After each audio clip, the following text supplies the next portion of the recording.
Initial thing, how I actually met the open door, it was at the House of Mercy. When I actually came in, it was 2017.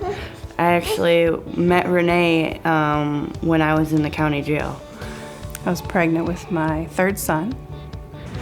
I don't know a whole lot of people. It's just me and them. I don't have any family in the area, so it was just me and my 3 boys. Well, almost third. I actually had Joseph when I was at the shelter.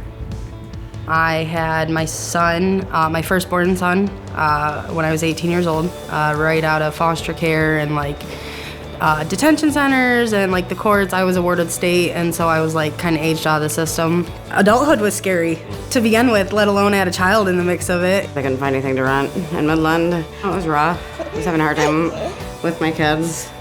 There were some staff that had been through a lot of the same things as me, and it was nice to have someone that understood. I felt very alone, but then once I came in, they treated me like family, it was awesome. Them being able to work with you, to build you, to make you a stronger woman. It was awesome. It was a very good time in my life. They helped me get me back on the right track. We all struggle. We all need a safe environment, and their open doors here to provide. It's hugely important that this space is here for women and children that need a helping hand. Creating spaces that are safe, creating spaces that are trauma-informed, making sure that this is a haven for people, for women who are in transition. Oftentimes, and Renee talked about, it's in the middle of the night, it's a quick, they need to find a place, a safe harbor really quickly. I had to call for 2 weeks and had to wait for a spot to open up for me and my 3 kids. So more space is definitely very important to get more families in. It always is hard to tell people, no, we're full, we don't have any room for you. This year alone, we've probably turned away over 40 women and children that needed shelter, and we couldn't provide it because we were out of space.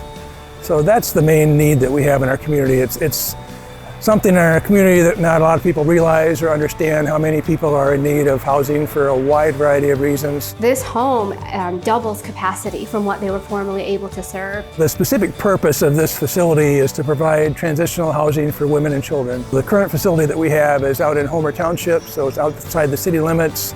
It's fairly isolated from the rest of our team. I think the location is one of the bigger blessings, is that we're at here in town. People can get to their jobs easier.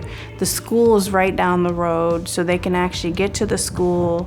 The convenience as far as finding a job, being able to sustain the job is going to be so much better. It's more than just a place to stay. They help you really get your life back on track.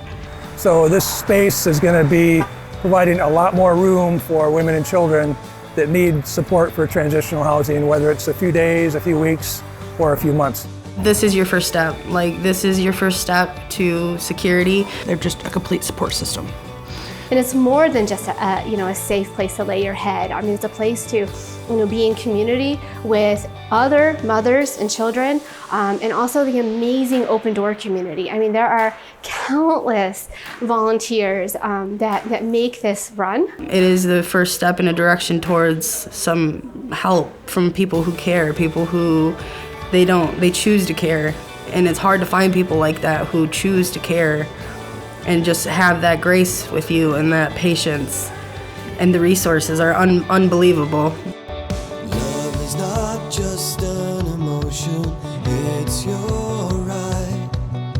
It's something you can action every day. So I have a relationship with God now, and that's amazing, because I'd lost touch with him, and now I talk to him every day. Just being there made my relationship with God more stronger. I don't have to stress no more. Just watch miracles happen. The fact that there is hope, it's not hopeless. I feel like everybody in our community has come together to make this happen for the women that will be here. Really appreciate the support we've gotten from the community. God's given us a very supportive community that has a lot, and they are very giving, and we've been very blessed both by businesses and individuals that have made all this possible. I think Renee Pettinger estimated we might have over 1,000 people that had a hand in what you see here today in some way, shape, or form.